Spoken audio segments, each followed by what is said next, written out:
Hey Joe, what's up? I went all over the house looking for a place to film this. Tried every room in the house. Some of them had great lighting. Some of them had fantastic acoustics, but no room really felt quite right as a basement with a rug in it. I don't know why, but you know, from one basement to another, here we go. First thing I want to show you. First of all, we're gonna do this in standard first. We're gonna do both. We're gonna do it in standard first. First thing I want to show you is kind of that lick that holds the whole thing together. So as we progress through the song, when you get to that point, you got a little anchor to hold on to. There's two guitar parts. One is doing, here, I'll play it real quick if you can hear it. That classic Western swing cowboy trot. You might be playing that for the rest of your life one day. Who knows? You might be on it. So here we go.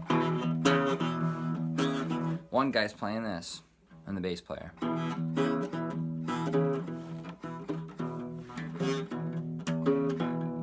This is in standard. Now this is even easier in open E. Now, if you want to get used to that rock, it's on the 2nd fret, 2nd string. And then my thumb is hitting that open E.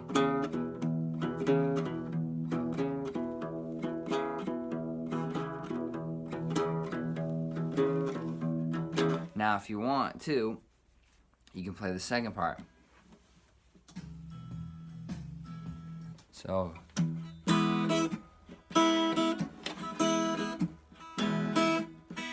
just playing the 4, 1, 2, 3, 4, 1, 2, 3, 4, 1. Okay, so that's gonna come up a bunch of times in the song.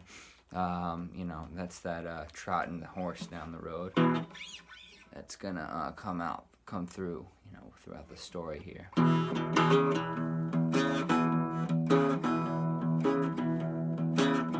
2nd fret. I just like using the A and the D string and the E string as my open. I've seen other guys do it different ways. I think that sounds true to the song, especially if you got somebody else going.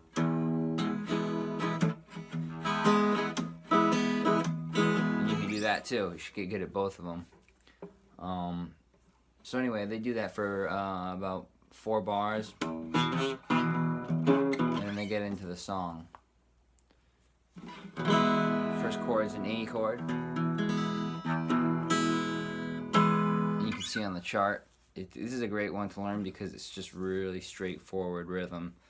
You know, on every beat, so it'll help you with your timing. 2, 3, 4. That's the first measure.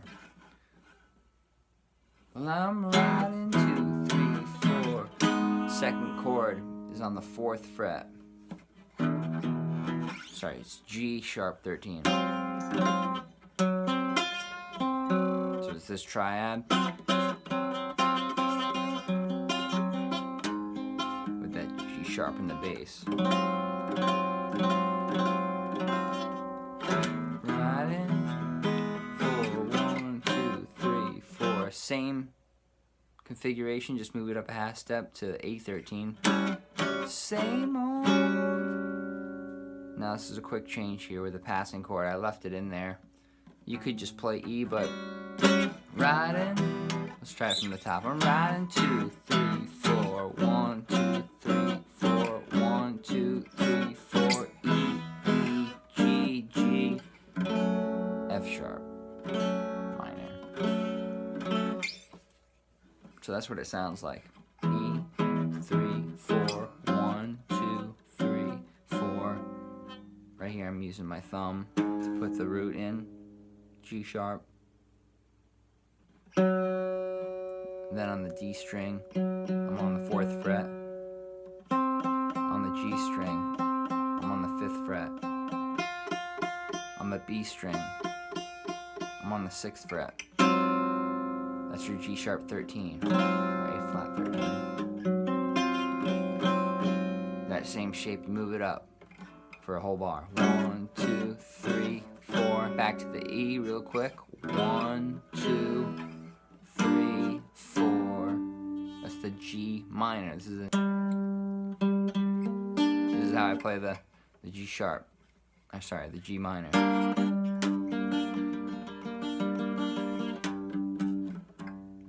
Thumb on the root. Got my ring finger on the 5th fret on the D string. And then on the 3rd fret, I got my index finger.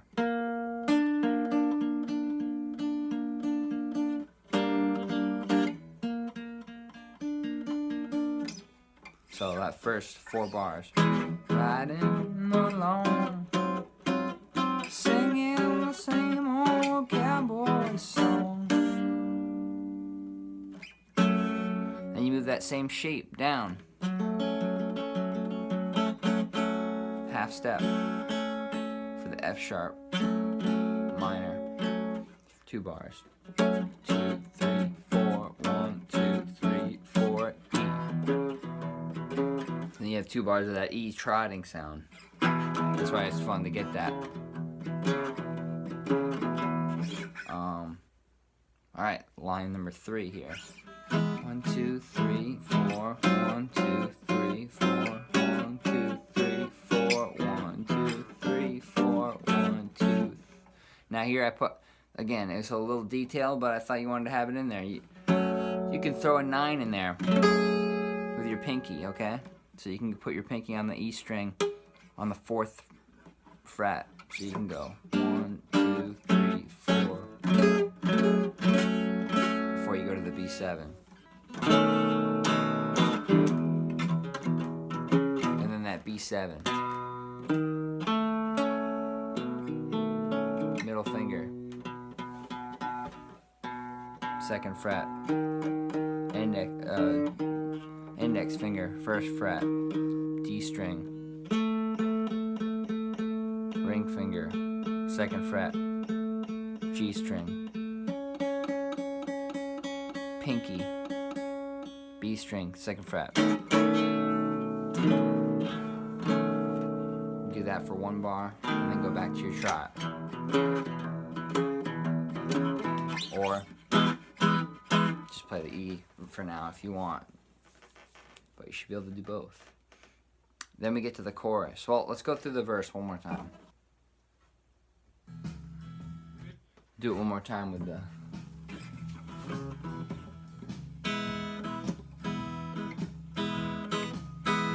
Two, 3, 4.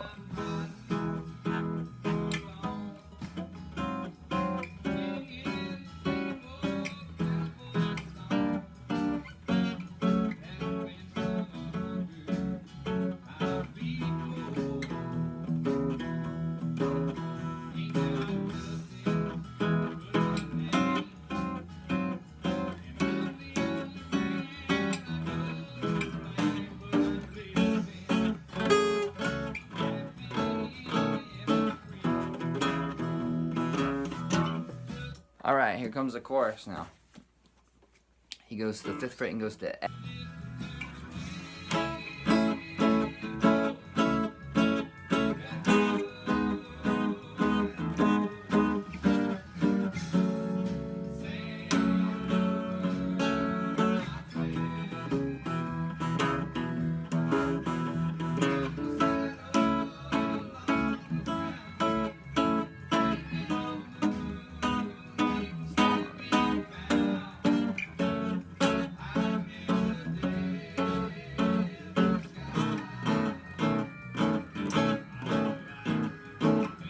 Verse number 2.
Alright, so yeah, on that second time, that through the second verse there, the last line, G flat minor, 1, 2, 3, 4, 1, 2, 3, 4, a bar of B7, 2, 3, 4, 1, 2, 3, 4, and then the solo starts. So yeah, that before they go into the solos, the last measure is just a one hit on the B7, and then you count that 3, 1, 2, 3 beats of rest until you go into the solos. So now let's go into the solos here.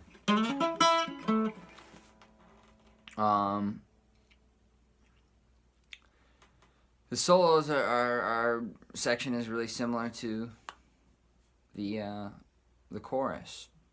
There's just a couple spots in there.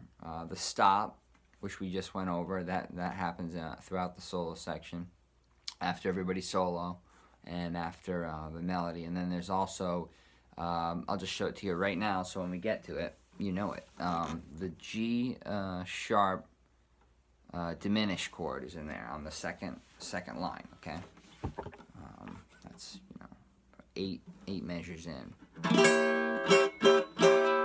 All the way up here on the right here on the 6th fret.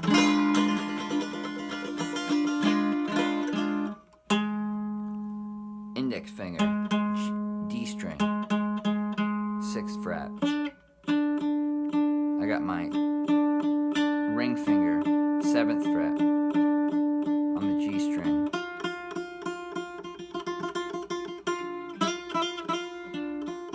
B string, I got my middle finger, and then my pinky's holding down that E string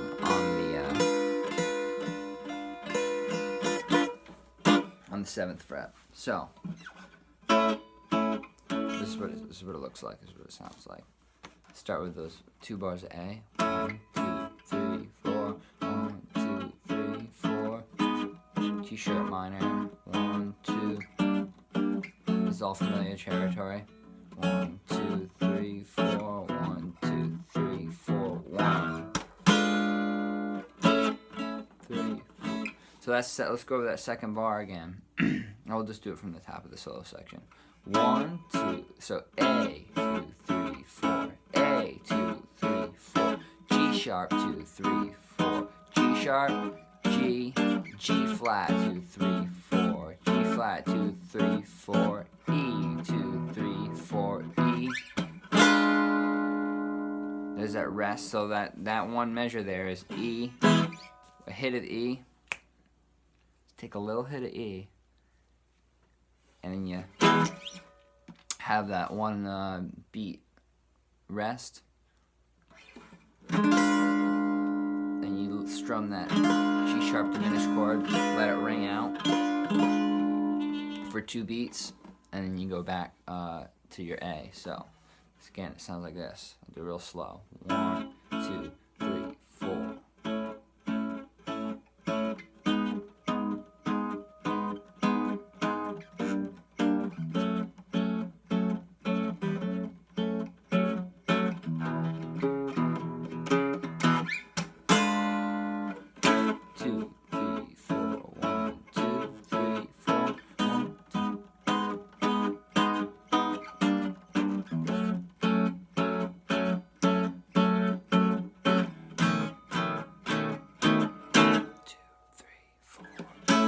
And then it repeats for those different solos.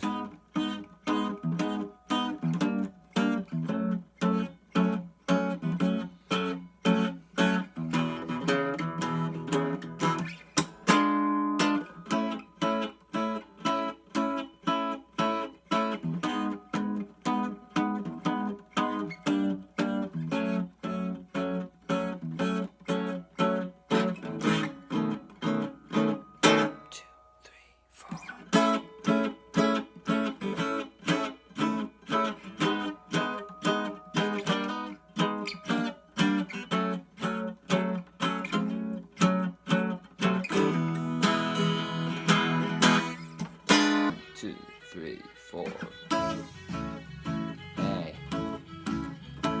G sharp minor, G sharp minor, G, G flat minor. 2, 3, 4. A, G sharp, G sharp, G, G flat, G flat, B7, 1. So it does that for, you know, a fiddle solo, a guitar solo, a sax solo, and then a really cool little melody line. And then this last 6 bars or so that I wrote out is just that kind of big dramatic ending that they have. But it's all, except for the very last bar, familiar chords, and you just kind of got to feel it and listen to the way they you know, slow down the song and let these chords ring out.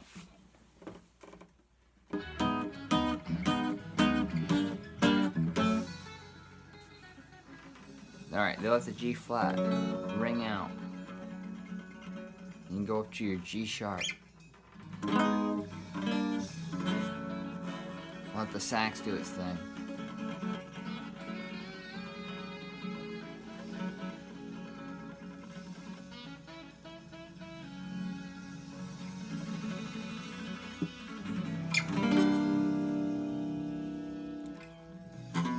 B7. Back to the cowboy riff.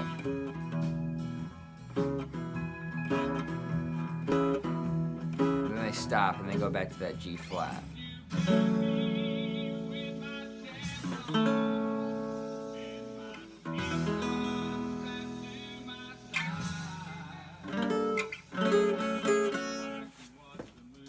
So in those parts, you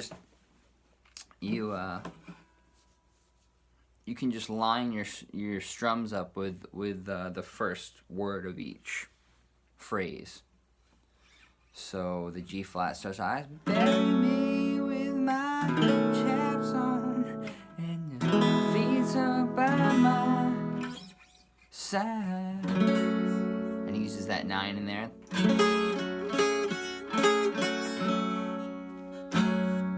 Alright, this is the outro that they keep repeating. I think they repeat it 3 times.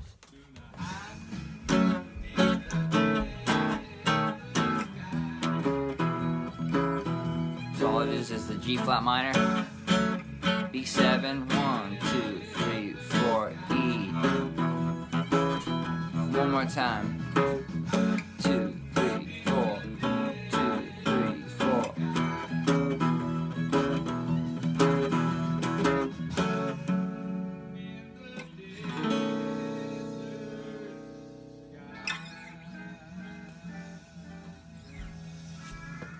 That last line, that last measure. I'll do the whole line. Hiding, G flat minor. On desert, B7 in the rain. Then you retard the sky part. So you go A flat, 13. G13. These are some of the chords we had right in the beginning. F sharp, 13. And this last one is like an E flat minor 11 thing, but it's really simple chords.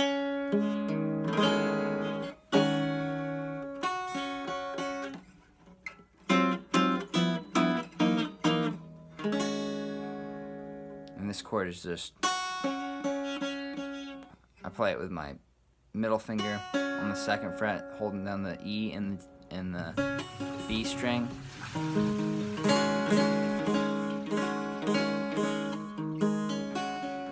It's the beauty of being in the basement. You get to hear all the natural water sounds of a house.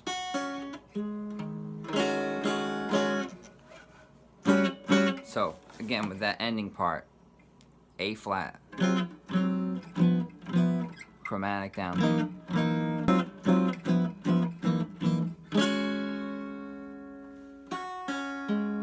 I'm not hitting any other strings, or I shouldn't be hitting any other strings except for the D, the G, the B, and the E string. G are on the 1st fret. B and E are on the 2nd.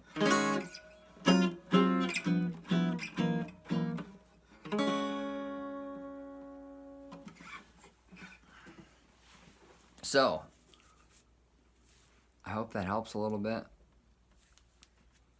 And I think it's good to learn this first in the tuning it was written in, and then I'm going to do another video in open E so you can learn it in that tuning, which I think it sounds good in as well, and then you can mix in some slide licks that kind of emulate some pedal steel sounds, and I think you can get a real full cool version of the song just on open tuning and incorporating some of those slide sounds. It sounds a little bit more you know, dynamic. So send